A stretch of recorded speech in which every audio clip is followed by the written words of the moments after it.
Yet another rally of attrition that was Rally d'Italia Sardinia. 20 years since its arrival onto the World Rally Championship. And, oh my gosh. I mean, I remember 2021 seemed like something extreme. And it was when we had the same power stage that we've had this year. But it wasn't like this. Neville gets his first win of the season. It's the first win for Hyundai since the tragic passing of Craig Breen. And, I'll be honest, I was a bit emotional listening to his stage and interview and how he dedicated it to Craig. A first win for Cyril Abiteboul as principal. A first win for the new duo they've got in on the kind of more technical side of it of Loriot, and at his first rally, FX de Maison. So, really good stuff for them. 1-2 with Lappi in second place. Lappi did a brilliant drive throughout the weekend, leading at the end of Friday.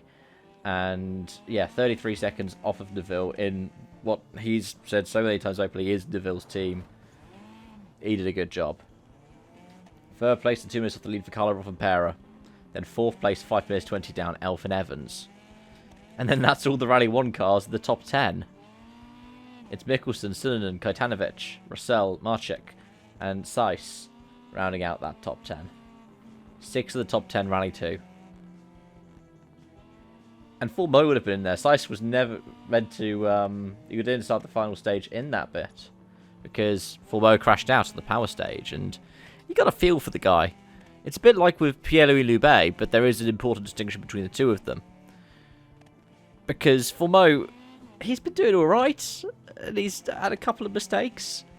But that's why he ended up in WRC2 this season instead of in the top flight, because of the mistakes he was making last season behind the wheel of the Puma. And Loubet, well, the gear selector, well, that was so depressing. And you could argue that probably contributed to the mistake that he made that took him out of the rally. It's so gutting to see for him, because he has been doing really well. He was fighting in the podium places when the gear selector issue happened. And we saw the same thing in Portugal. Like, he has the pace and the ability. He has better consistency than someone like Full Mo, his compatriot. But they both have the same issue of those mistakes. Yeah, what else could we say about it with the WRC2? Yeah, Mikkelsen getting the win from Sillinen, Kajtanovic. But even then, they were very spread out. Mikkelsen's winning advantage in the end was 2 minutes. I mean, I say that was very spread out. Let's compare it to WRC3. Which had...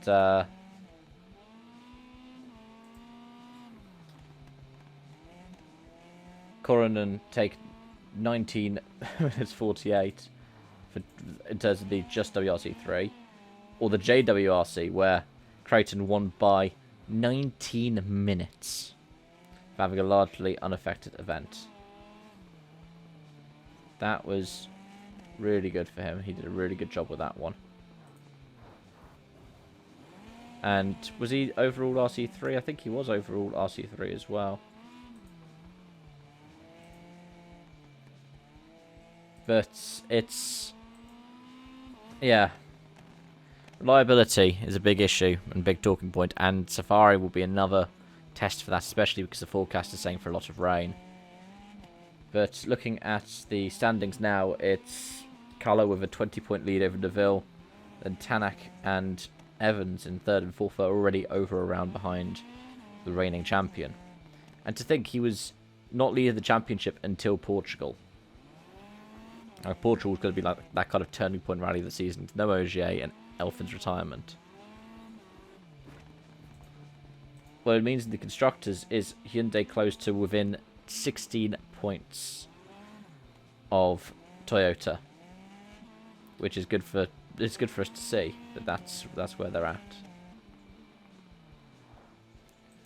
And then if we look to the other championships, WRC2, I think Russell still holds on to it. With four of his 7 rounds done. Oliver Solberg, really sorry for the guy with the issues that he had with the suspension. We saw that a couple of times with the Skodas. But yeah, can't really say much more for that. Then let's think about JWRC to round it off, and it's looking really good for William Crichton. That is a really good standing for him in the championship. And it would be beautiful to see an Irishman win the title this season. Okay, those are my thoughts. Let me know yours in the comment section down below. Thank you so much for watching, and I hope to see you again soon.